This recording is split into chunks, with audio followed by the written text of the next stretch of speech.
ચહેરાનો રંગ જોઈને કોઈ દી લગ્ન ન કરવા સાહેબ, કારણ કે કાળી કીડી કડતી નથી અને લાલ કીડી સોજાડી દે. એક વાત કાયમ યાદ રાખવી મિત્રો, લાંબી જીભ અને લાંબો દોરો હંમેશા ગૂંચવાય છે જાજો. અમુક તો લગનમાં 10 વાટકા કેરીનો રસ ઉલાડી જાય, પાછા કહેતા જાય કે આમાં પપૈયાનો રસ મિક્સ કર્યો હોય ને એવું લાગે છે. પરણેલાઓ માટે આજનો દિવસ કેવો જશે ઈ રાશિફળ ઉપર નહીં, પત્નીના મોઢા ઉપરથી ખબર પડે છે. આ પુરુષ એટલી હદે બદનામ થઈ ગયો છે સાહેબ, એની વાત જવા દ્યો.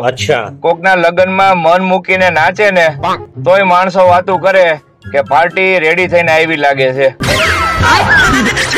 જમાઈ ઉંમરમાં ગમે એટલા નાના હોય તોય સાસરિયામાં એને તમે કહીને જ બોલાવવામાં આવે છે. એટલા માટે કારણ કે સાસરિયા વાળાઓને ખબર છે કે એ આપણી ખૂંખાર સિંહણ ને હાચવીને બેઠા છે.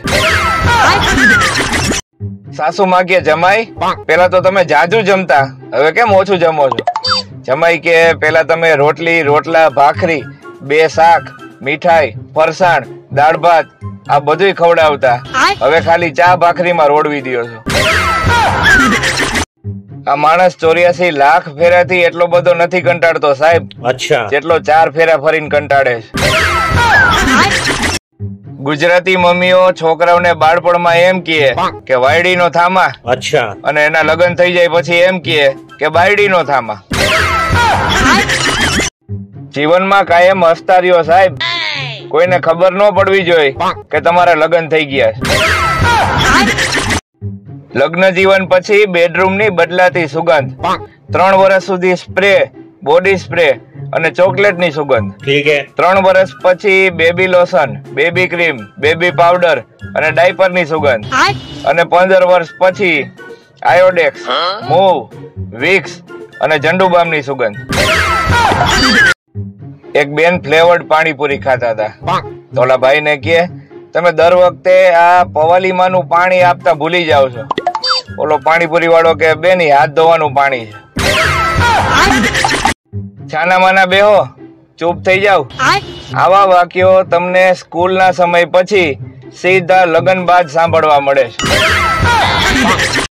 લગ્નમાં અણવરે ગોરબાપાને પૂછ્યું કે કન્યાને ડાબી કોર બેહવાનું કે જમણી કોર?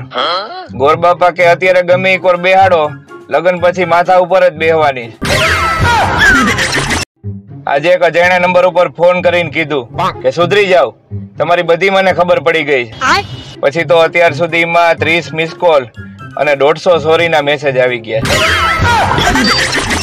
જેની પાછળ રૂ શબ્દ આવે ને એ બહુ ખતરનાક હોય. જેમ કે વાંદરું, કૂતરું, સાસરું, અંધારું, કાવતરું અને સૌથી વધુ ખતરનાક બૈરું. કાલે એક પપ્પાની પરી પેટ્રોલ પંપ ઉપર 15 મિનિટ લાઈનમાં ઉભી રહી. પછી વારો આવ્યો ને ત્યારે ઓલાએ કીધું કે બેન તમારું બાઇક તો ઇલેક્ટ્રિક છે. આ વાક્ય તો લોઢામાં લીટા જેવું છે સાહેબ. ઉઘરાણી માટે તમે ગમે એને ફોન કરો ત્યારે કાં તો એ હોસ્પિટલના કામમાં હોય કાં તો બાર ગામ હોય. એક સુરતી લાલો દાંતણ લેવા ગયો, ત્યાં જઈને ઓલી દાંતણ વાળીને કહે કેમ આપ્યા દાંતણ? ઓલી કે 10 ની 3 સડી. ઓલો કે કઈક વ્યાજબી કરો તો તને લઈ જાવ. પછી ઓલી દાંતણ વાળીએ જે ગાડો આપી છે, લાલાને હજી નો ખબર પડી કે આ ગાડું કેમ આપે. પહેલા ફસાવ્યો મને એની ઝાડમાં, પછી જેટલી વાર મેં હાથ ફેરવ્યો એના વાળમાં, હવે એ વાળ નીકળે છે ભાત અને દાળમાં.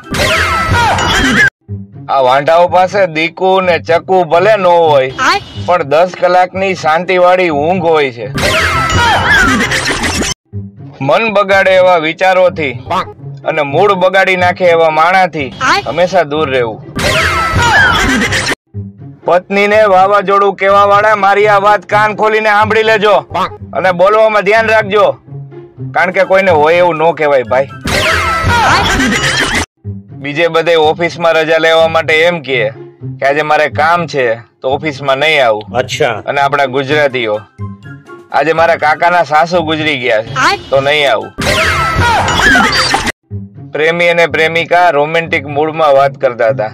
પ્રેમી કહે દરિયામાં હોય એને મોતી કહેવાય, તો આંખમાં હોય ને શું કહેવાય ડાર્લિંગ? ઓલી કે એને મોતીઓ કહેવાય. એક જાહેર સૂચના, કોઈ છોકરીની ફ્રેન્ડ રિક્વેસ્ટ આવે તો એને ખાલી ફ્રેન્ડ રિક્વેસ્ટ તરીકે જ જોવી, રૂપિયો નાળિયેર તરીકે નહીં.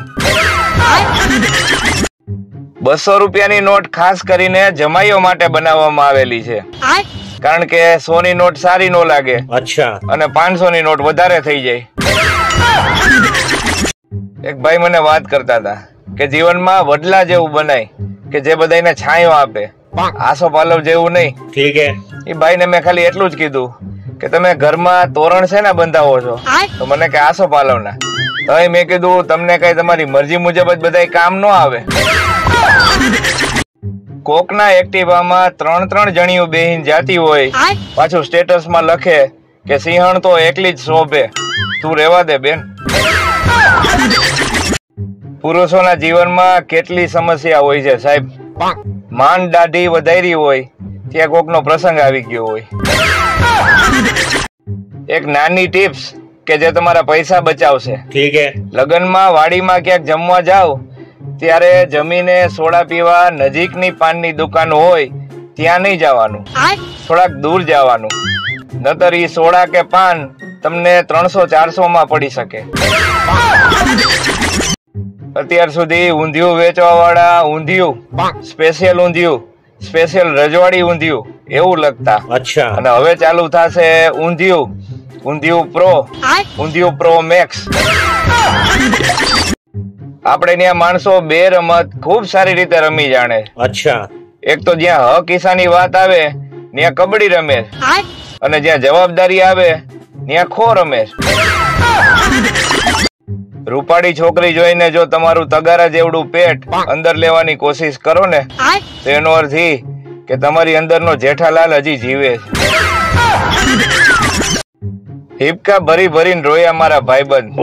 મેં તો ખાલી એટલું જ પૂછ્યું હતું કે સાચવે છે ને મારા ભાભી? IPL ક્રિકેટની શરૂઆત એટલા માટે કરવામાં આવી હતી કે દર વર્ષે દરેક રાજ્યમાંથી 4-5 સારા ખેલાડીઓ નીકળે, પણ એનાથી ઉલટું થયું. દરેક ગામમાંથી 40-50 સટોડિયા નીકળે. પત્ની કે આપણે રેશમ પટ્ટો દડાવી લેવો છે ને, પતિ કે કાપડ દડાઈ કોઈ દી કે ખાવાની વસ્તુ છે, ઓલી કે મરચાનું નામ છે. પરણેલા પુરુષોને કોઈ એપ્રિલ ફૂલ બનાવવા નહીં સાહેબ, ઈ કામ અગાઉ થઈ ગયેલું હોય છે. અલ્લાદીનનો ચિરાગ અને છોકરીઓનો મેકઅપ બેયને ઘસીને એટલે અંદરથી જીન નીકળે. એક અજીબ મીઠાશ હોય છે પતિના લોહીમાં. જેવો મોકો મળે કે પત્ની પીવે છે જરૂર. દર વર્ષે રાજકોટમાં 20 લાખની વસ્તી સામે 25 લાખ કેરીનું કરવા વાળા નીકળે છે કે ઓણ આપણે કેરીનું ચાલુ કર્યું છે તો અમારી પાસેથી મગાવજો. આ કળિયુગ છે સાહેબ. અહીંયા સમ ખાઈને માણસ સાચું નથી બોલતા, દારૂ પીને સાચું બોલે. નિષ્ફળ પ્રેમ વ્યક્તિને કવિ બનવા પહાડો તરફ મોકલે છે, અને સફળ પ્રેમ વ્યક્તિને શાકભાજી લેવા માર્કેટ બાજુ મોકલે છે. આપણે નાના હતા ને ત્યારે બા મને ચપટી વગાડતા આવડી ગઈ, અને અત્યારે બા મને રીલ્સ બનાવતા આવડી ગઈ. અને એમ નહીં, અમુક તો બા ને શીખવાડે કે બા આમ રીલ બનાવાય.